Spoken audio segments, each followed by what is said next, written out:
എല്ലാവരും ഇങ്ങോട്ട് നോക്കിൻ. ഞാൻ വളരെ എനിക്ക് ഭയങ്കര ഇഷ്ടമുള്ള ഒരു യൂട്യൂബർ കൂടിയായിരുന്നു മറ്റേ അഷ്കർ ടെക്കി. അതൊക്കെ എന്തിനാ ഇവിടെ പറയുന്നേ? ഇത് ഇനിയിപ്പോ ആരെന്ത് പ്രശ്നമാക്കി എടുത്താലും എനിക്കൊരു കുഴപ്പമില്ല. പക്ഷെ എനിക്കൊരു കാര്യം പറയണമെന്ന് തോന്നി.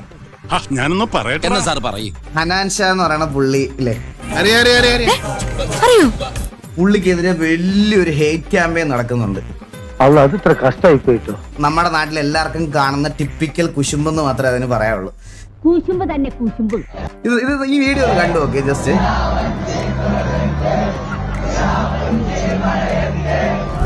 ഇയാൾക്ക് എന്താണ് വയ്യേ? നമ്മുടെ നാട്ടില് കുടുംബസംഗമത്തിൽ ഇതിലേറെ നല്ല മൈക്ക് കിട്ടും. അഹങ്കാരമാ. നിനക്ക് അഹങ്കാരം വളരെ കൂടുതലാണ്. ഓ അഹങ്കാരമോ? ഞാൻ ഇല്ല, ഇത് പറയാതിരിക്കാൻ പറ്റത്തില്ല. നമുക്ക് ബേസിക് ആയിട്ടുള്ള കുറച്ച് കാര്യങ്ങൾ വേണം. അതൊക്കെ നാട്ടുകാർക്ക് അറിയാവുന്ന കാര്യം അല്ലേ? അത് ഈ റൂമിൽ ഇരുന്നാലും അല്ലെങ്കിൽ ഈ പറയണ പോലെ നമുക്ക് വെളിയിലിരുന്ന് റീൽസ് മാത്രം കണ്ടോണ്ടിരുന്ന നമുക്കത് എക്സ്പീരിയൻസ് ചെയ്യാൻ പറ്റത്തില്ല. അത് പുള്ളിയെ പുറത്തെ രാജ്യത്ത് ഒരു പരിപാടിക്ക് വിളിക്കണ സമയത്ത് അത് പ്രൊവൈഡ് ചെയ്തില്ലെങ്കിൽ അത് ആ കോർഡിനേറ്റ് ചെയ്ത ആൾക്കാരുടെ ഇഷ്യൂ തന്നെയാണ്.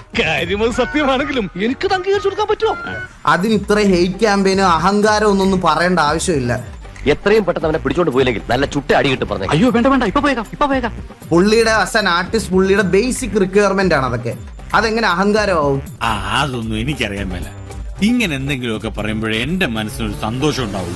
ഇത് ഭയങ്കര ഒരു പുള്ളിയുടെ വീഡിയോസ് നന്നായിട്ട് കാണുന്ന ഒരാളാ. ഇങ്ങനെ ഒരു വീഡിയോയുടെ ആവശ്യം ഇല്ലായിരുന്നു എന്ന് തോന്നി. വളരെ മോശമായി.